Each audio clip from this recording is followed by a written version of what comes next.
introduction, and appreciate you all having me out here today, and excited to talk to you and share some history with you all. Can you hear me? Yeah? I'll try not to yell in the microphone or breathe too heavy in it. All right, so my name is Chris Villegas. I'm a captain with the Sheriff's Office. I've been employed here for about 25 years with the Sheriff's Office. Prior to being a deputy here, I was an explorer. And Explorer is a youth program for kids that are looking into getting into law enforcement. And so I did that for about 9 years. That was a lot of fun. And here I am 35 years later. So it must have worked out. I did like it, and I haven't left yet. So I'll probably stick it out, I would think.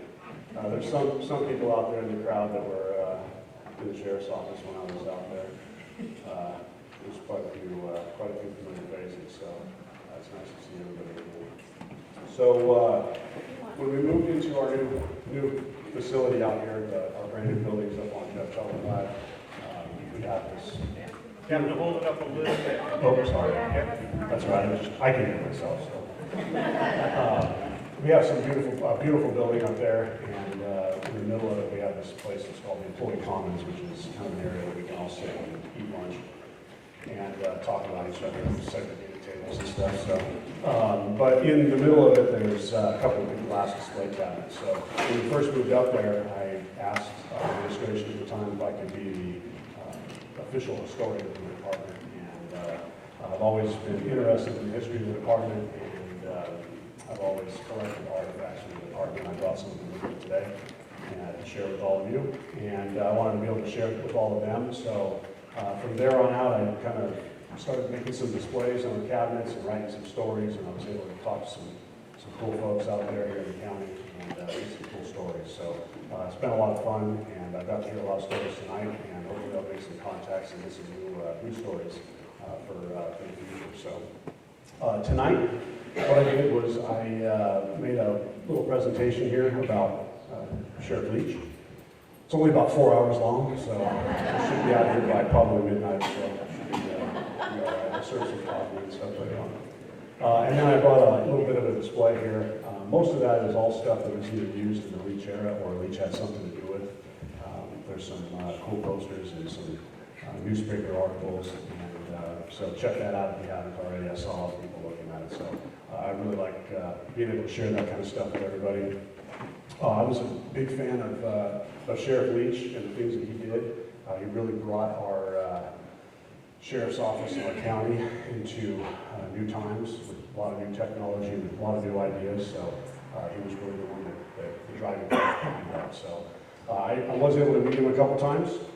I didn't know when he worked, obviously, but I did get to meet Bonnie about probably 7 or 8 years ago, and me and Bonnie became really good friends. I get to sit with her and talk a lot to her. How many people here knew Bonnie? Yeah, Bonnie was a great lady. I loved her. So, anyways, I got a lot of cool information from her, and she loved to tell stories, and especially about her. So, it was a lot of fun. So we'll jump in here. There's going to be a test at the end of it. So, Ken Snyder, turn your hearing aids all the way up. So, I'm not going to take it. Careful what you say. I know. You're like, there's nobody in between us. You could actually run up here and grab me. So. All right. So a little bit of history on. Move around up here a little bit. So hopefully I don't trip over this. That's okay. Okay, so Russ was born in Lockhart, Texas, April 13th of 1921. He came to California in 1924. He attended Orland High School. Beautiful area. Orville's great. Anybody that laughed has been to Orville before. It's not that great. There's a casino, and that's about it, and a Walmart. He served in the U.S. Army from 1940 to 1945 as a forward observer for the field artillery and was a sergeant of demolition with the 361st Division Field Artillery. He was awarded the Purple Heart after being wounded on the Kakuzu Ridge in Okinawa, Japan. I'm sure a lot of you probably know that was one of the culminating events when we took over broken out in World War II. He was awarded 2 Bronze Stars, and he was honorably discharged in 1945. So life in Calaveras. He moved to West Point in 1946. He was employed in Wilseyville at the Associated Lumber and Box Company until 1954. And he met Bonnie Biscaglia from Burson in 1946. So Bonnie told me that her sister had a car for sale in Burson, and he just happened to come down, and her quote to me, I wrote it down here, exactly what she said. Once we saw each other, he knew he had to come back for me. So they were married on June 8th of 1947.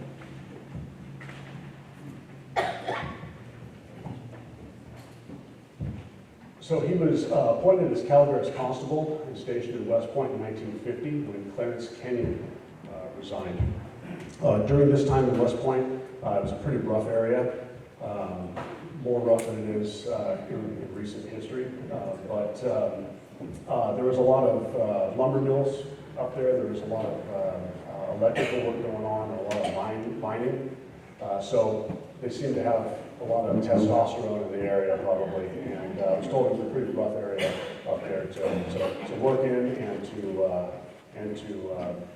I'm sure there was a lot of partying in the bars and stuff out here too. So pretty rough area. So you had to be pretty tough to be a constable up there, or at least know how to use your words, I guess. So at that time, the sheriff's office was staffed with 10 men and a female clerk. It was the sheriff, 3 deputies, 5 constables, and the Angels police chief that actually worked in the county. That was the entire law enforcement that we had at the time.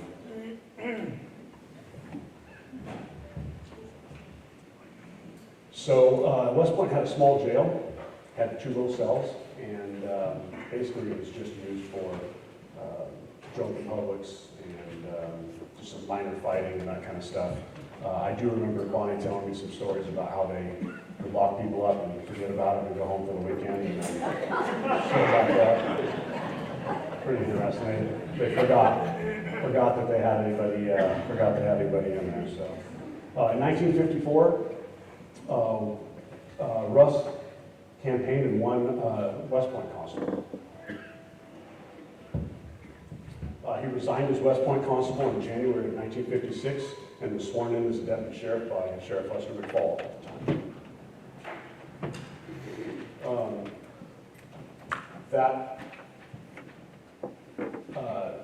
Also in 1956 I'm sorry, in 1954 when he campaigned for West Point constable, the sheriff race was going on at the same time too. So the candidates in that race were Harry James, who was the incumbent, Lester McFall, and then my grandfather, which was Villegas. So they all ran in 1954.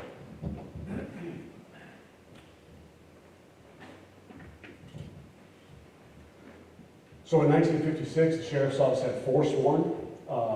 The sheriff, which was Lester, and deputies Drake Sanchez, Stanley Lombardi, and Russell Leach.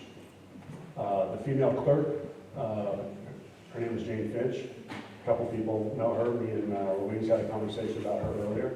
And actually, I'll tell a quick story here. It'll be real quick. We've already talked about this, but Louise was an employee for how many years, Louise? Dang, that's a lot. So she's been basically in every one of the buildings, right? You worked in every one of our buildings? Yeah, from Main Street to the old government center and our new government center.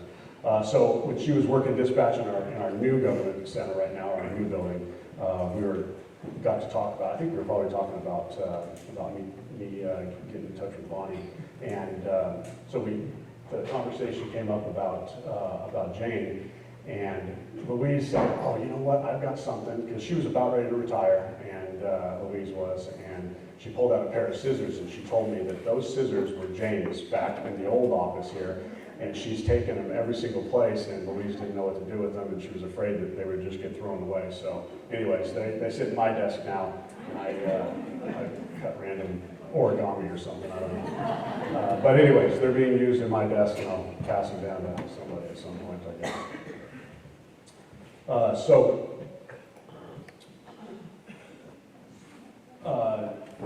In 1957, the Leach family moved to San Andres and he decided to run for sheriff against the incumbent, which was Lester McFall, and newcomer, which is Greg Sanchez Jr. Another thing that Russ started doing when he came out, he was a deputy out here, is he bought his own camera and he started taking actual mug shots of prisoners. So he was the very first person that actually started taking photos when prisoners were coming in. So that was kind of interesting. So while he was running for sheriff, he'd been along up here for quite some time in some rough areas, and so he had a lot of experience, he had a lot of knowledge. So some of the things that he was really basing his campaign on, I found pretty interesting. Beat systems, he was going to make beat systems. We still use beat systems now. They haven't changed in quite a few years, and so everybody knows what a beat is, right? Like kind of your little area. So each deputy is assigned to a specific area. That way you don't have a bunch of deputies in one spot. So it just kind of spreads them out. So their area of responsibility basically. So he wanted to implement beat systems. Better pay for the deputies, which we're still trying to get. So that's good. Crime prevention, which is always good, but crime prevention wasn't really a word back then. It was something that we wanted to do, but there really wasn't a definition or any kind of thought process involved in it. And sheriff's reserves, he wanted to use the sheriff's reserves because they didn't cost anything. So he wanted to do a formalized fingerprint classification system.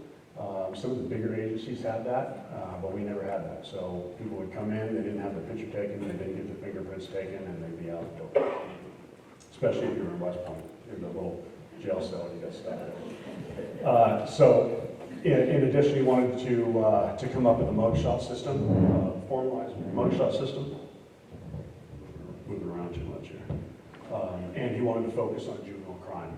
He was very big on cops being in schools, and he wanted law enforcement to be able to actually get out and teach in schools, and talk to kids, and really wanted to put a real strong emphasis on kids. So thought that was pretty cool.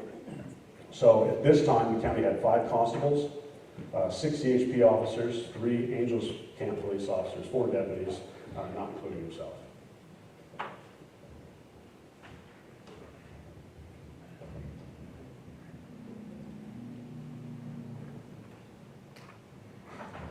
So Russ was was nearly elected in the primaries with 2,479 votes. Fall received 2,057, and Sanchez with 435. The November election, 1958, in the runoff, Leach defeated McFall by 1,250 votes. So quite a lot of votes back then. So as soon as he came in, he started hiring people. He wanted to put deputies out on the streets. So he hired Don Callison.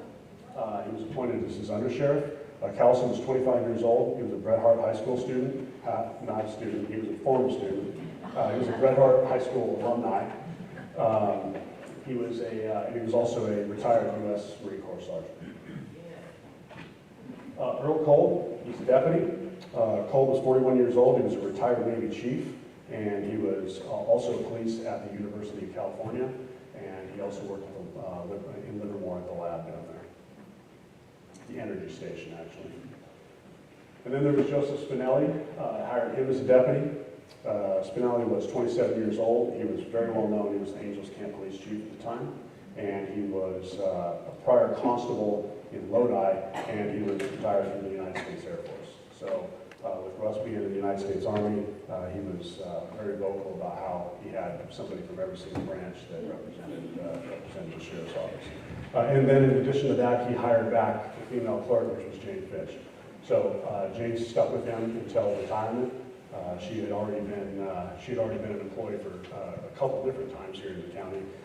She was 2 times before she held the position. One time under Joseph Swing, 1946 and 1948. Everybody heard of Joseph Swing before? He's a really cool sheriff too.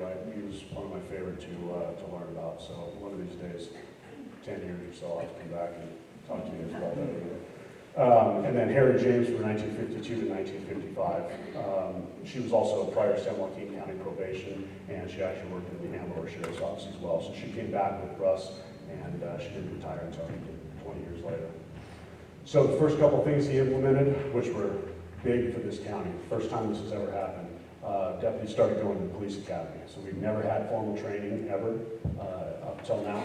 So they started sending each deputy and Russ, they all went to the police academy, a couple at a time. And then this was a big one. They, so the sheriff's office was it was open from 9 to 5 basically.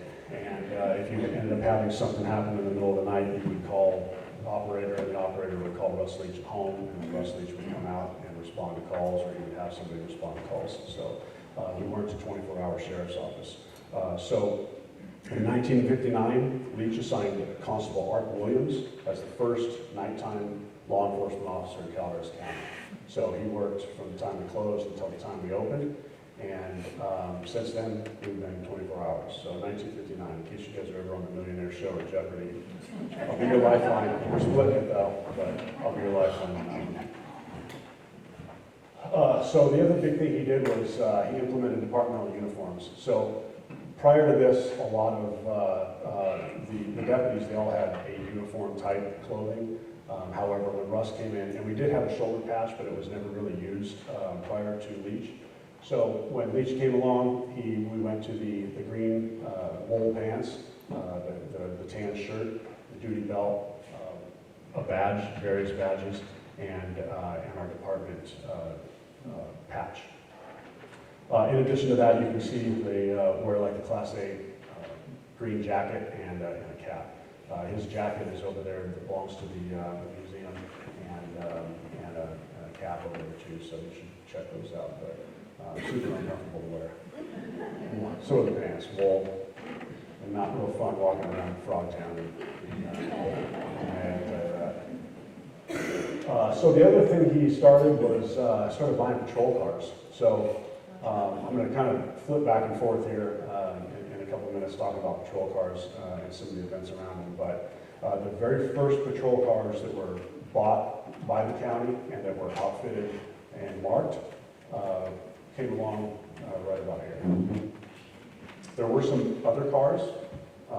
Rumor has it there might be one in San Andreas that belonged to a former sheriff, but they were either privately owned or they were unmarked. So first he bought 3 brand new 1959 Ford 4-doors. They were equipped with a siren, a red light, and a Calaveras Sheriff star decal on the door. That's what they look like right there. Cool cars.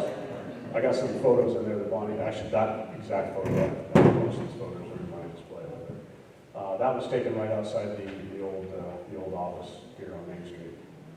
Pretty cool. There's another picture. Love to have one of those. If anybody's got one for sale, just come up. If you see my wife come up as we're talking about it, we're talking about something else. Too many cars in the driveway already. She don't need her car though. We can give her car. So another thing he implemented was called a postcard patrol. They were little 3x5 cards that looked like this. They had our department information on it. You would give those out to ranchers and prominent families that would basically, it's kind of like a neighborhood watch, and they would keep watch over the town, over their properties, and if they saw something suspicious, they would write the information on the back of the card, and they could give it to a deputy, or they could drop it off in the sheriff's office. The other thing they used it for was they'd write their serial numbers of expensive items that they had in their houses and give that to the sheriff's office. That way we had that in the event that things got stolen. So you should be doing that, by the way, still. Nobody keeps their serial numbers anymore. They should. So this car here, this is a 1959 Pontiac.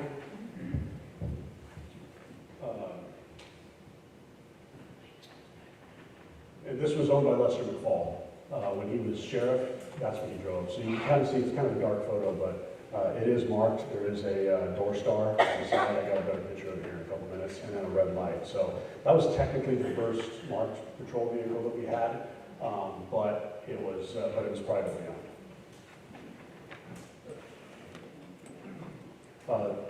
So there was the next three cars that were purchased. They were 1961 Chevy turbo thrust, 348 cubic inch engine with dual exhaust, 4-valve carbs, and 348 rear wheel horsepower. These pictures are taken up at the old airport with the deputies in their uniforms, and pretty cool looking cars there. Pretty powerful looking cars too, actually. Those would be fun. If anybody has one of these for sale too, just don't tell my wife. There's the card. I've got one of those on my display. You guys can check those out. So identification cards, kind of cool.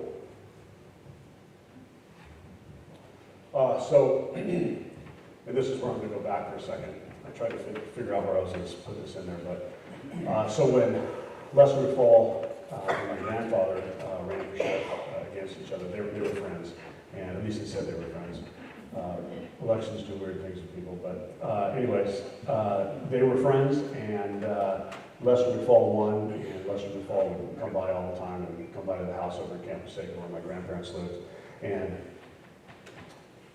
one time, Lester came through, and my grandfather took a picture of him in front of his car in front of the house in Camp Passaic there where they lived. So I ended up finding that when I was a kid. I found that picture in some of my dad's stuff.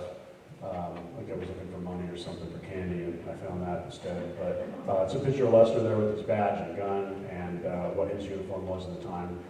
And anyways, you can kind of see the door star. It says Calaveras Sheriff on it, kind of cool. And then apparently he let my dad wear his badge and his handcuffs and took a picture of my dad.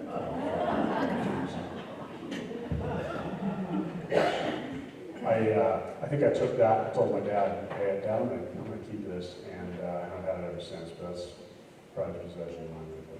But pretty cool. So Leach was the incumbent for the 1962 election. He ran against George Edward Baratono, who was the current Angels Camp police chief at the time, and had been for 12 years. Leach defeated Baratono with 3,493 votes to 1,387. Quite a victory to win his second term. So during his second term, the next thing that was important to him was the canine program. So he got the very first canine. Sheriff Leach, actually the dog lived with Sheriff Leach and Bonnie. They ended up getting a couple after that. They were bloodhounds that were for search and rescue, and in the event that they had an escapee or anything like that, they could use them as well. That's a patch there from back in those days. They used those on their ball caps. I think I have one of those in my display. Check out. That's a picture of Smokey. Smokey's the dog. That's Russ Leach. In case you were wondering. So in the government center, in 1962, they started drafting the plans for the new government center, which is the old government center on Mountain Ranch Road there. So that opened September 25th of 1963, which included the sheriff's office, dispatch, and the jail. So that's what it looked like right before we moved in. And by the time we moved out, it looked like the Woodchester Mystery House. We built onto that thing so many times and had so many different floors, and I would leave for vacation for 2 or 3 weeks and come back, and one office would be completely cleared out, and it would be an interview room or a lunch room, and yeah, we're very lucky to have what we have now.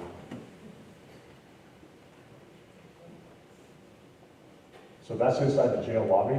That's actually a little dispatch center right there. I think Louise took these photos, probably. There's another picture from the newspaper. It cost us nearly $300,000 and housed 36 prisoners, as opposed to the 17 we were able to house on Main Street. And then this is a little pamphlet here that was given out as a souvenir pamphlet during the opening. So it drew quite a crowd, and this has all of our buildings on it that we come from. So, very cool.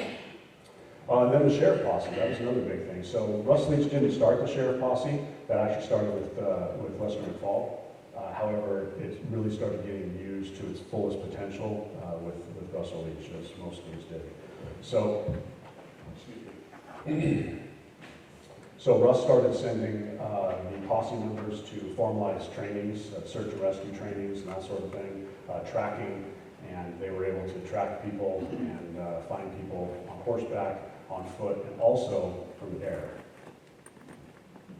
I'll talk about that in a minute here. So Bonnie Leach was in charge of their fundraising because they weren't funded at that time by the sheriff's office.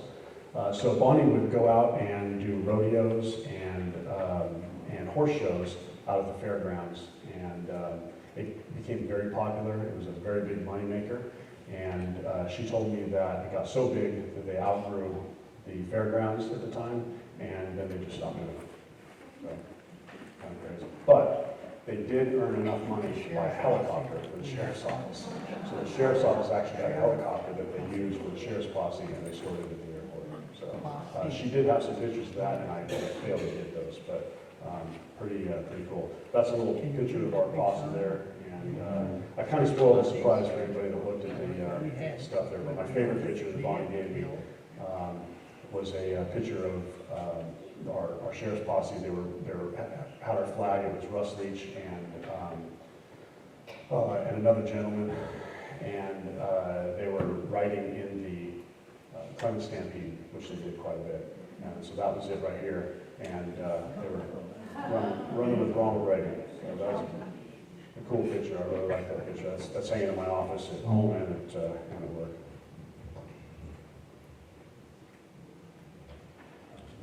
So in 1966, Leach ran again as the incumbent, this time unopposed.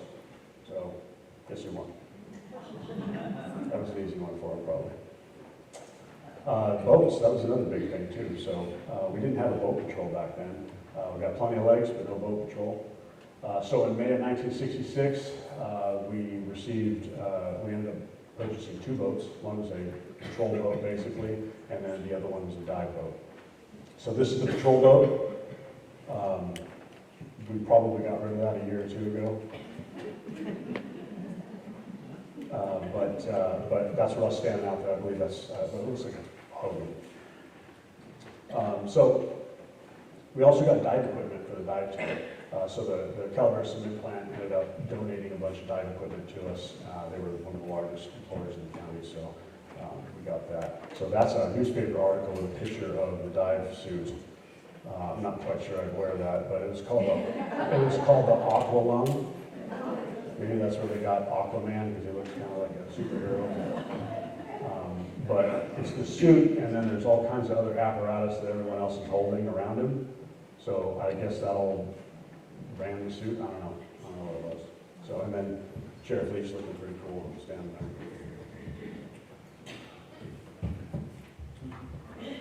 So in 1970, he was the incumbent again, running for sheriff, and this was Leach versus Baratono 2.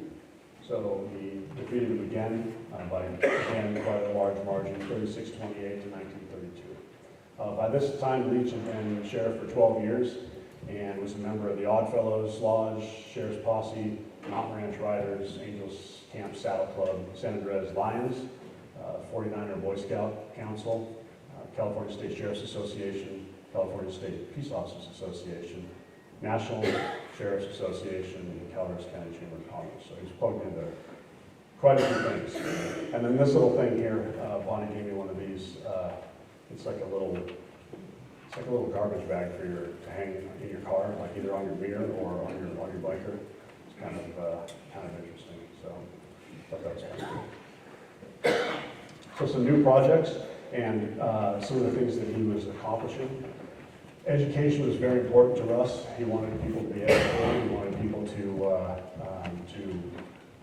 seem intelligent. So during his time up until now, there was 4 associate's degrees that were earned during his sheriff terms, 4 advanced post certificates, 6 supervisory post certificates, 6 teaching credentials, 17 basic police academy certificates, 734 college units overall by his 20 deputies combined. And then deputies took active roles teaching in all of the schools in the counties and about narcotics and public relations types of topics. So that was a big thing for him too. I started the jail garden, which fed inmates and patients at Mark Twain Hospital, and saved the county about $1,500 a year. It was probably a lot of money back then, and just through the food costs. I also helped with work furlough, kept inmates employed to support their families and repaid their room and board, as we call it, to the county, and any fines levied upon the prisoner. So that was kind of cool. In 1970, we got the countywide radio system. So countywide radio system was state police, any kind of county patrol, sheriff, Angels Camp, and fire and medical. So that was a big, and also on water and in the air. So that was a big positive for us too. I remember Pete Arms. Anybody know Pete? Yeah. So in 1972 is when the homicide of Pete Arms happened down at So I'm not going to go into that whole story. That's a whole other story. But there's a wanted poster there. When I was sitting with Bonnie, she told me all kinds of funny stories about Pete. They were pretty close. And one time she told me, because Pete got robbed all the time for some reason down there. And Bonnie said that Leach got a call in the middle of the night from Pete. Pete said, "I've been robbed. I need you to get down here. I shot the guy." So Leach got down there, and Pete says, "This guy came in and tried to rob me, and I've got my shotgun, and I was behind the bar, I leveled it off at him, and he took off running, and I shot him, and I was aiming right at him, I had to hit him, he ran out the door and took off that way." So Leach started looking around and went outside and was looking for any kind of blood or maybe the guy, laying down on the road, and didn't find anything. Came in, couldn't find any bullet holes, didn't find any broken glass or anything, no evidence of a shotgun blast at all. So he's like, Pete, I don't know. I don't think you fired around at all. He said, "Yeah, I definitely fired around." He's like, "Okay, well, show me what you did." So for those of you who knew Pete, he was a pretty short guy. So he went around behind the counter and he said, "Well, here's what I did." So Russ walked back there. He didn't even clear the counter. He just put the slug right in the back of the bar. So he scared the guy, and the guy took off. And he ended up getting arrested later on. So it was successful, I guess. There's a cool picture taken in front of Pete's Cafe. This was only taken a couple months prior to the homicide. There's a highway patrol car out there, the one on the right, the highway patrol car, and then the sheriff's car on the side. So in 1974, he ran as the incumbent again. There was 3 candidates for the primary. Russell Leach, Wes Fisher from Oak Hill. He was also a Antelope County deputy and a former Calaveras County deputy. And then Gretchen Hall, who was from Angels Camp. She was a resident up there, and she was the first female to run for sheriff. Hall didn't make it past the primaries, unfortunately, 422 votes. Leach obtained 2,646, and Wes Fisher 2,284. So Leach ended up winning his 5th term in November with 3,565 to Fisher's 2,591. So then we got more cars. That's my phone. Let's see who's calling me. All right. So we bought 5 new cars in 1975. These were actually purchased by CHP. They were brand new, and apparently they didn't need as many as they had, so we ended up buying them from them. And they were 1975 Dodge Monicos. As far as I can tell, these were the only black and whites, the true black and whites that we actually had, the black cars with the white doors. Seen a few pictures of them, but it looks like those are the only black and whites that I've been able to find. They were 4,500 pounds. They had V8s with 316 real horsepower, no air conditioning, no power steering and drum brakes, and from what the deputy said, they were absolutely impossible to stop. So this is pictures of them out there in front of, or behind the old office, the old government center at Mount Ranch Road. If anybody has one of these for sale. So that's him standing in front of one of them. Pretty cool car, neat door star there, and light bar. There's another press photo. Kind of looks like Alex Trebek a little bit right there.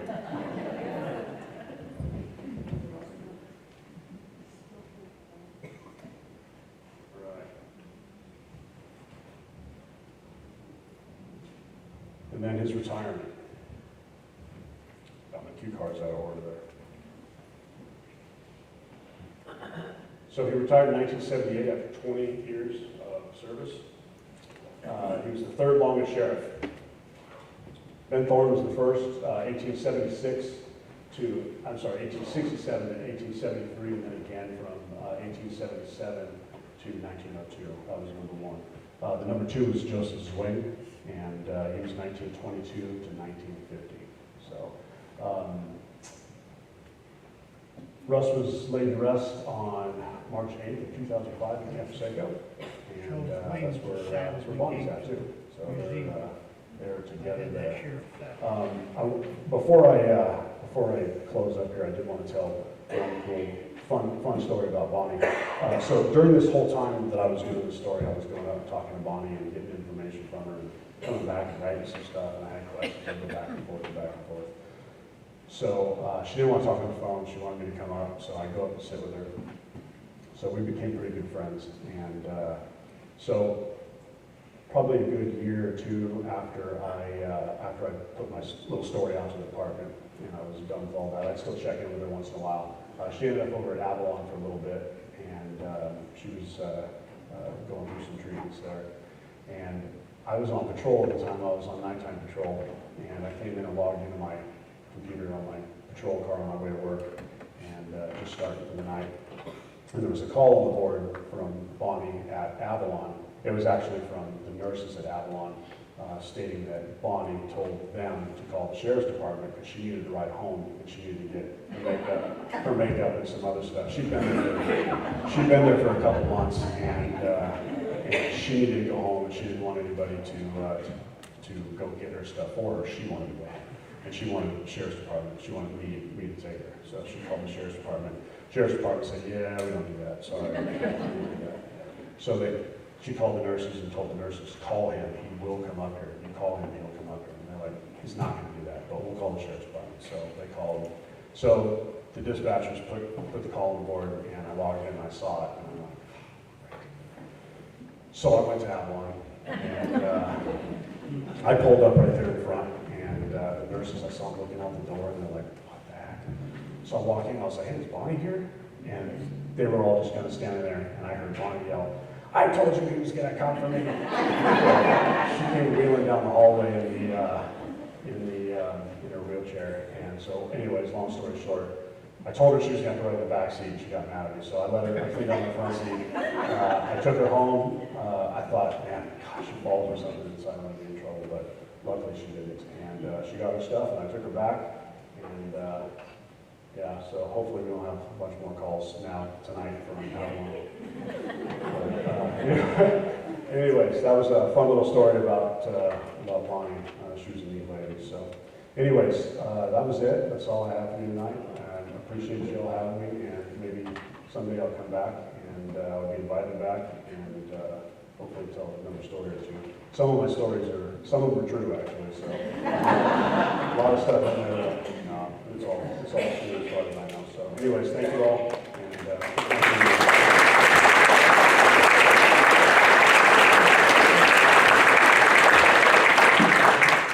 Nobody has questions, right? Anybody have any questions? I'll try to answer them. Any questions? Anybody? What was the distinction between a constable and a deputy? So, the constables, what's the difference between a deputy and a constable, is that what you said? Yeah. So, constables they're supposed to be more working in the courts and process servers, paper servers, that sort of thing. However, in counties that were rural like ours, a lot of times, so the constable is an elected official. So it would be like the constable of a township, say like Kitty Lynn or Valley Springs or something to that effect. And they're actually elected official. And then that constable could deputize deputy constables. So he had more help. So anyways, that was their intention. However, in rural areas, a lot of times they were the only law enforcement that were around that could get to those areas in a short amount of time. So they ended up almost kind of running like their own little police department or sheriff's department in a lot of ways. So in a lot of ways, there wasn't a whole lot of difference. They had their own badges and they had their own patches and uniforms, and a lot of times they weren't intended to be that way, but that's how they were. So they did serve a good function or a good purpose. Our response times in a lot of those times, in horseback and stuff like that, have been a long time. So, all right. Anybody else? Never so good. I haven't picked on you all night. All right. Okay, well, again, thank you. Oh, there's Cheryl and Kathy and Mike back there who's hiding, but I saw him. And Louise and Jeff and Michelle. Michelle's our undersheriff. Who else? Anybody else? How many have family that work at the sheriff's office?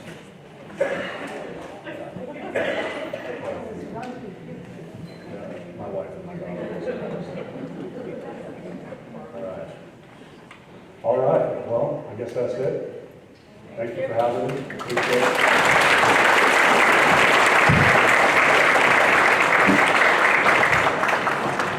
Really appreciate it. Really interesting, especially since I did grow up here and remember Sheriff Leach very well.